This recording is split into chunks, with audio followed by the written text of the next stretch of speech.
Super. Du coup, bonjour à tous et bienvenue dans cette première édition de la Power Platform France Summit. Avant de commencer, je tiens à remercier tous les sponsors qui ont supporté cet événement. Également, les 3 communautés que je vous conseille de suivre sur LinkedIn et sur Twitter pour avoir les dernières nouveautés et pour être renseigné sur les événements à suivre. Dans cette session, nous allons voir comment construire étape par étape un tableau de bord simple et efficace avec Power BI. Je me présente, je suis Maria Calamela et je suis consultante fonctionnelle sur les outils collaboratifs Microsoft 365. Ceci, c'est après une reconversion professionnelle qui date désormais de 4 ans. J'étais en fait avant archéologue et archiviste, et c'est ces 2 métiers qui m'ont poussé à cette reconversion et qui m'ont fait comprendre l'importance de la gestion de la donnée. Si quelqu'un se pose la question, mon accent vient d'Italie et plus précisément de Sicile.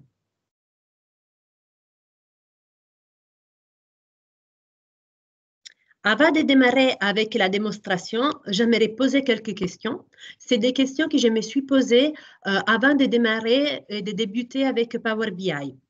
Ensuite, on va voir ensemble quelles sont les étapes à suivre pour la construction d'un tableau de bord. La première question, c'était Power BI, c'est pour qui? La réponse est très simple. La Power BI, c'est pour tous. Effectivement, tout type de collaborateurs, tout type d'utilisateurs peuvent s'élancer à la découverte de cet outil qui ne nécessite pas de connaissances des codes ni de connaissances techniques. Pour vous apporter quelques exemples, un utilisateur qui n'a pas de connaissances dans la construction des tableaux de bord ou dans la construction des rapports avec Power BI peut consulter les rapports qui ont été partagés et créer des tableaux de bord. Autre cas, un utilisateur qui n'a pas de connaissances techniques ni de connaissances des codes peut, avec une base fonctionnelle sur Power BI, créer des rapports complets depuis une source de données, jusqu'à arriver à des profils expérimentés qui peuvent construire des rapports complexes et même les intégrer dans des applications personnalisées, notamment avec la Power Platform.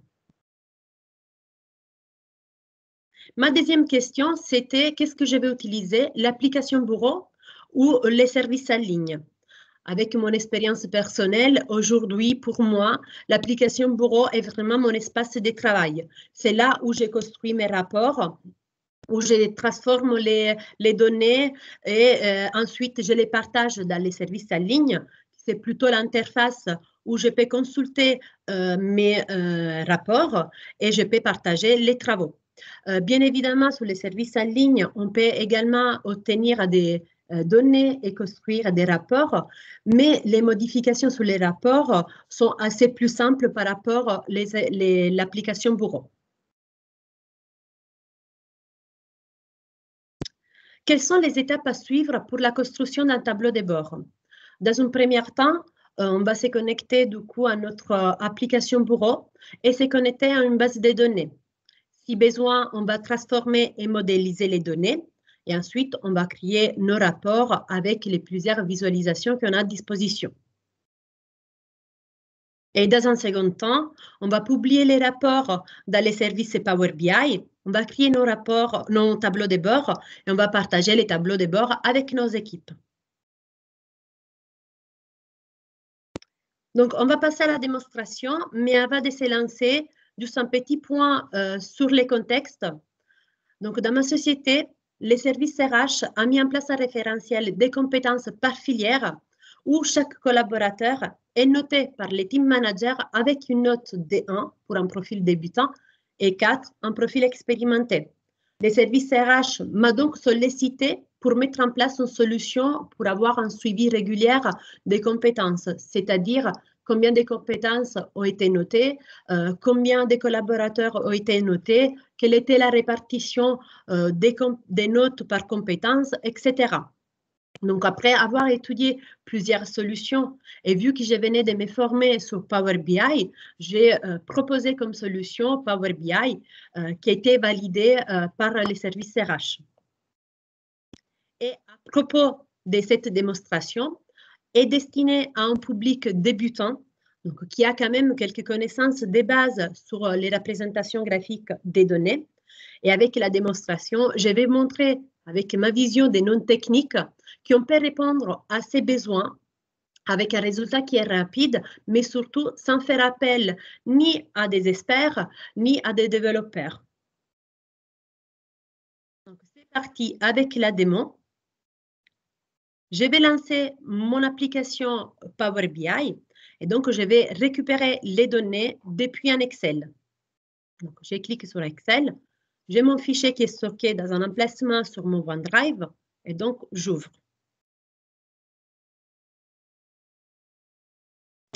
Il me propose des tables. Donc, j'ai choisi mes tables. En cochant, j'ai déjà un aperçu des tables.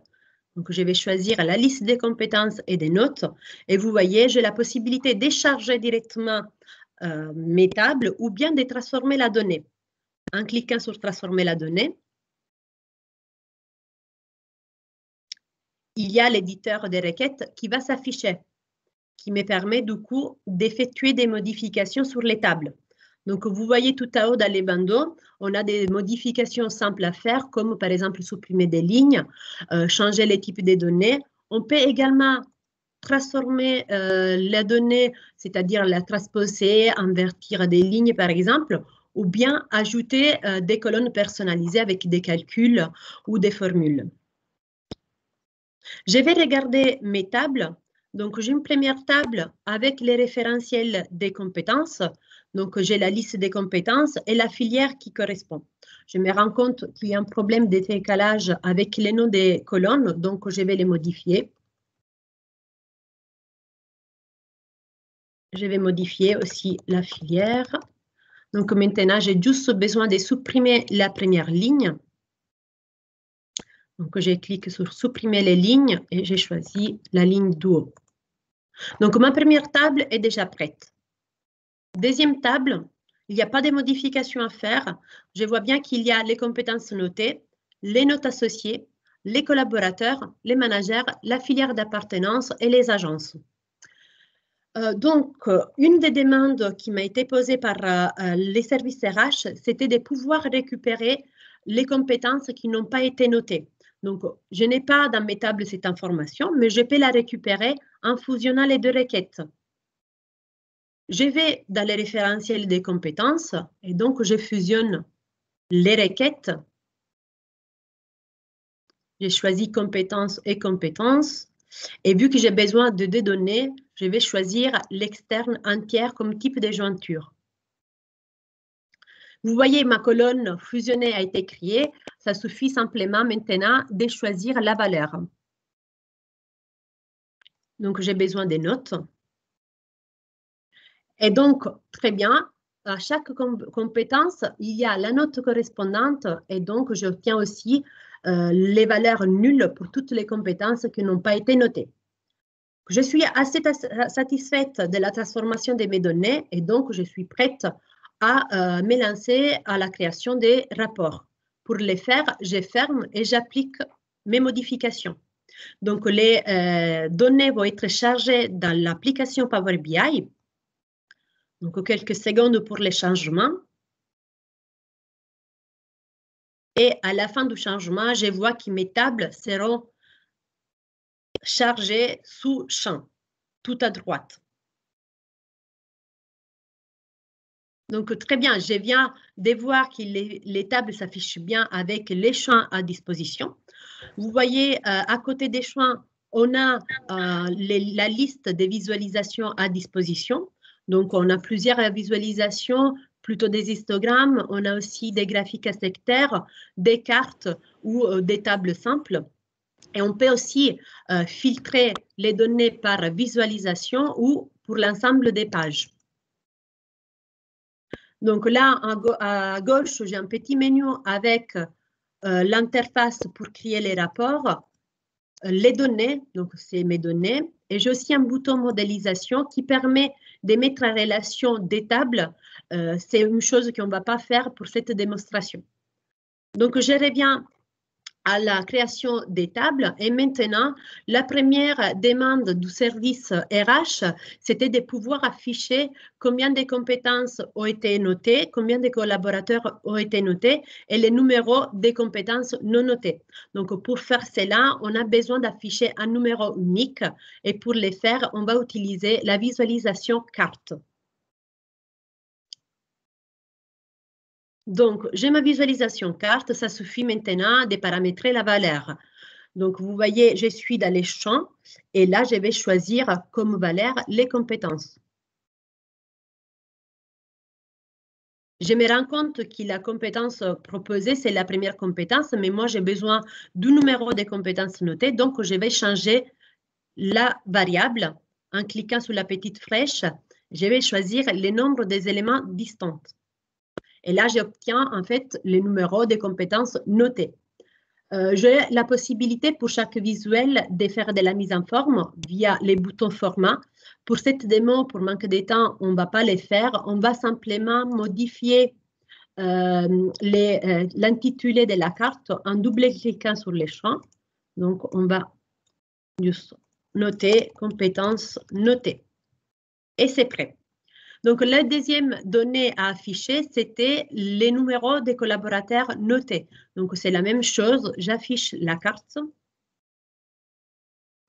Je vais ajouter comme valeur les collaborateurs. Et là, je vais changer la variable par numéro des nombres distants. Je vais modifier l'intitulé.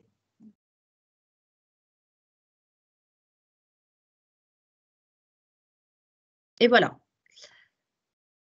Donc, j'ai ma deuxième carte et maintenant, la dernière carte, c'était d'afficher les numéros des compétences non notées.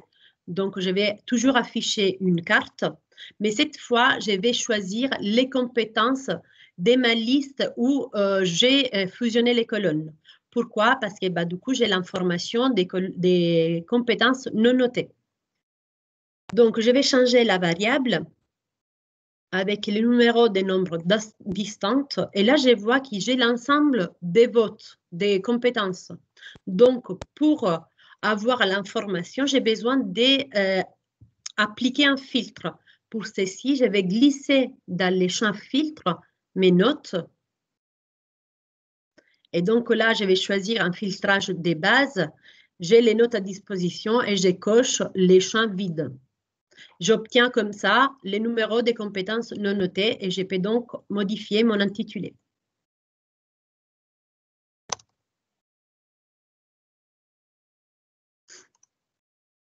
Mes cartes sont prêtes. Maintenant, on passe au deuxième graphique et c'était une demande aussi de l'RH de pouvoir représenter l'ensemble des compétences par la répartition des notes.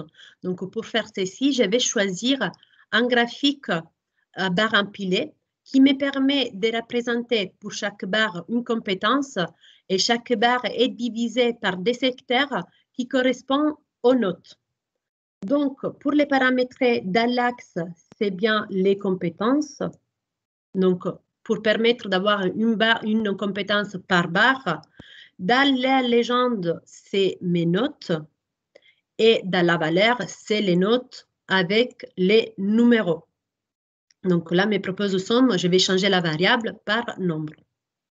Donc, vous voyez bien, j'obtiens un graphique qui me permet d'avoir l'information pour chaque compétence, par exemple Google Analytics, de savoir qu'il y a une note 2, deux notes 3 et une note 4.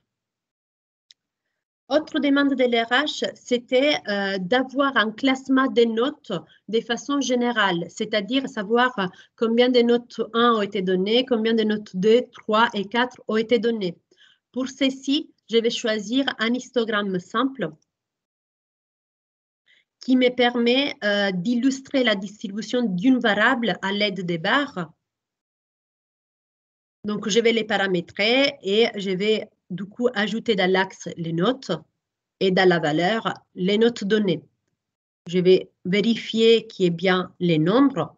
Donc, ces graphiques me permettent de savoir que il y a eu une note 1 en général, 5 notes 2, 11 notes 3 et 7 notes 4. Donc, ça me permet d'avoir les niveaux d'expertise en général. Et la dernière demande, c'était de pouvoir représenter les numéros des notes données par filière, donc avoir une comparaison des filières. Pour faire ceci, j'utilise les graphiques en secteur qui me permet de mettre en comparaison une donnée par rapport à plusieurs catégories. Donc, pour les paramétrer, je vais ajouter dans les légendes les filières et la valeur, c'est toujours les numéros des notes données. Voilà. Mon tableau, mon rapport est maintenant prêt, mais j'avais une dernière demande de l'RH et c'était de pouvoir créer les tableaux de bord en filtrant ces données par filière et par agence. Donc, si je vais afficher dans mon rapport des filtres qui sont utilisés de façon récurrente, je peux utiliser comme visualisation les segments. Donc, j'utilise les segments et j'ajoute comme première valeur les filières. Ça me permet de filtrer toutes mes données par filière. Donc, les filtres fonctionnent bien. Et l'autre filtre, c'était par agence. Donc, j'ajoute les agences. Je les déplace à haut et je vérifie que mes filtres fonctionnent bien. Ça fonctionne très bien. Donc, j'ai filtré toutes mes visualisations par l'agence de Paris. Donc, maintenant, les rapports sont prêts. Il faut que je les partage avec mon équipe RH. Donc, pour les faire, il faut les publier dans les services en ligne. Donc, je clique sur « Publier ». Mais avant de les publier, il faut que je la registre dans un espace de stockage. Donc, j'enregistre. Je vais mettre un nom. Donc, démo. J'enregistre. Et j'ai choisi l'emplacement des partages, donc l'espace de travail. Donc, je vais les publier dans mon espace qui s'appelle Power Platform France Summit. Je sélectionne et j'attends qu'il soit finalisé. Donc, l'opération est réussie et je vais me connecter dans mon espace. Je mets à jour. Donc, j'ai bien mon rapport qui a été publié. Je clique sur mon rapport. Donc, en tant qu'RH, je peux le consulter et je peux du coup appliquer tous les filtres pour avoir les données, les graphiques filtrés. Et maintenant, je vais créer mon tableau de bord, par exemple, pour les données qui concernent l'agence de Paris. Donc, pour les faire, je sélectionne les filtres Paris. Et pour créer un tableau de bord, ça me suffit simplement d'épingler une des cartes. Donc, je vais créer un nouveau tableau de bord que je vais appeler démo.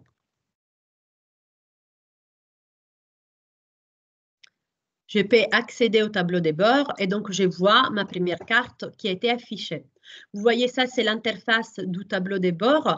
Je peux modifier les thèmes. Donc, moi, j'aime bien plutôt les thèmes sombres. Donc, je vais enregistrer. Je peux également ajouter des vignettes, par exemple, pour ajouter un titre. Donc, dans les titres, je peux mettre « Suivi des compétences novembre 2020 ». Paris, je peux faire un peu de mise en forme comme ça.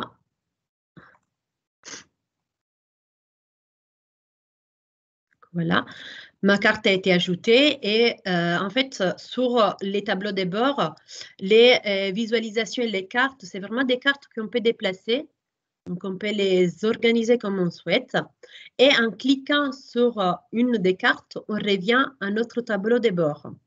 Donc, je souhaite afficher aussi les compétences non notées. Et j'ai besoin d'afficher aussi les autres graphiques. Donc, je vais tout afficher dans mon tableau de bord. Et je vais afficher également ceci. Et je vais revoir mon tableau de bord. Donc, j'ai tous mes visualisations pour ma présentation qui sont affichées. Maintenant, je peux les organiser comme je souhaite. Par exemple, je déplace ceci. Les cartes, je les mets ensemble. Ensuite, je mets ceci ici. Et en bas, je mets les graphiques. Donc, mon tableau est prêt. Et je suis prête donc à les partager avec mon équipe via les boutons partager. Donc, je peux renseigner l'adresse mail et donc partager à mes collaborateurs. Donc, vous avez vu en presque 10 minutes, on a créé un tableau de bord et un rapport avec quelques étapes assez simples et efficaces. Donc, je reviens à ma présentation.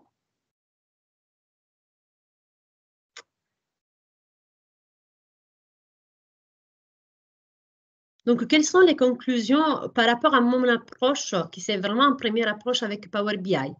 Donc, l'objectif a été atteint. Donc, les RH a validé les rapports et les tableaux de bord. Pour moi, Power BI, c'est un outil qui a une prise en main vraiment très simple. Donc, dans mon cas, je me suis formée en ligne et suite à la formation, j'étais vraiment capable de construire des rapports et des tableaux de bord. Et ceci, un avantage de Power BI, c'est un outil qui s'adapte bien à l'évolution du besoin. Donc, ce que je vais dire, c'est que même dans mon cas concret, les services RH, au tout début, avaient exprimé un besoin qui était assez simple. On a répondu avec Power BI, on a validé les rapports. Au fil de l'eau, ces besoins ont évolué, devenu plutôt complexe, et Power BI a su bien répondre à cette évolution du besoin. Donc, c'est un outil qui s'adapte aussi bien à l'évolution du besoin. Donc, avec une prise en main très rapide, vous avez vu, on a réussi en quelques minutes, une dizaine de minutes, à créer un rapport efficace pour la gestion des compétences RH. Donc, si vous vous intéresse, mon parcours, je me suis formée sur les sites EDEX. C'est un site qui, il y a beaucoup de formations, donc il y a une formation aussi sur Power BI. C'est une formation assez complète qui a une partie de théorie, mais aussi permet de faire des petits exercices, donc pour une prise en main assez rapide. Et je consulte bien évidemment toujours les formations guidées sur Power BI qui sont bien organisées et qui on retrouve très facilement l'information.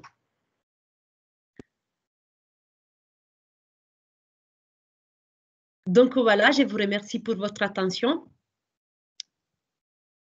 Et j'espère de vous avoir donné envie de vous lancer dans la découverte de cet outil. Merci beaucoup, Maria, pour ta présentation. Je crois qu'il y a quelques questions dans la conversation. Comment peut-on être garanti de la protection des données? Alors, c'est une question qui je ne me suis pas posée. Sincèrement, mais je pense que le niveau de sécurité est garanti par les référentiels Microsoft. Mais c'est une question, franchement, que je n'ai pas investiguée.